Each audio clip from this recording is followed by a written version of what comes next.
সেইকেইটাৰ স্বাৰ্থত আপুনি খুব কৌশলেৰে এই বৰপেটাৰ থলুৱা ব্যৱসায়ীসকলৰ কান্ধত বন্দুকটো থৈ আপুনি শ্ৰদ্ধা ৰাইজ, বৰপেটাৰ আতচবাজি উদ্যোগ অসমৰ থলুৱা উদ্যোগ।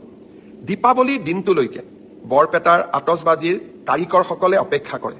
দীপাৱলী আহিব, মানুহে আমাৰ আতচবাজি কিনিব, আতচবাজি আমি বিক্ৰী কৰিম আৰু সেয়েৰে আমি পৰিয়ালটো চলাম বছৰটো। বহুত সপোন লৈ তেওঁলোকে আতচবাজি নিৰ্মাণ কৰে, বহুত সপোন লৈ তেওঁলোকে এই থলুৱা শিল্পটোক বচাই ৰাখিছে। এইকেইদিন কোনোবাই কৈ আছে দীপাৱলীত বোমা ফুটাব নালাগে।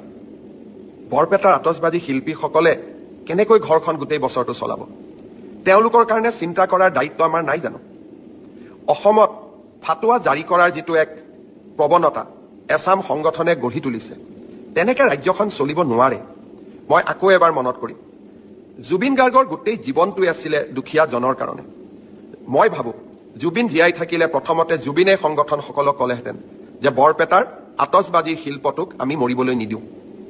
মই অসমৰ ৰাইজক আহ্বান জনাম, বৰপেটাৰ আতচবাজি শিল্পটোক জীয়াই ৰাখিবৰ কাৰণে দীপাৱলীত আমি থলুৱা শিল্পৰ বা থলুৱা আতচবাজি কাৰিকৰৰ পৰা কিনা বোমা আমি নিশ্চিতভাৱে ব্যৱহাৰ কৰিম।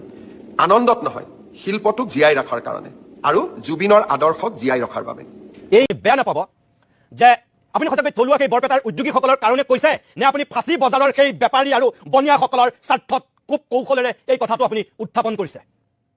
শ শ কোটি টকাৰ বেপাৰ কৰা এই বনিয়াকেইটাৰ, এই যিকেইটা মাৰোৱাৰী বেপাৰী আছে, কোটি কোটি টকাৰ বেপাৰ কৰে ফাঁচী বজাৰত এই বোমা ফটকাক লৈ। সেইকেইটাৰ স্বাৰ্থত আপুনি খুব কৌশলেৰে এই বৰপেটাৰ থলুৱা ব্যৱসায়ীসকলৰ কান্ধত বন্দুকটো থৈ আপুনি ফুটাইছে গুলী।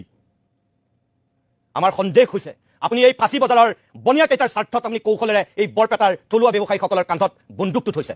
হ'ব নোৱাৰে। এইবাৰ পৰিৱেশ বেলেগ। আপোনাৰ প্ৰতি আমাৰ অনুৰোধ, আপুনি বোমা ফুটোৱা ফটকা ফুটোৱাৰ পক্ষত অৱস্থান লৈ এই কথা নক'ব।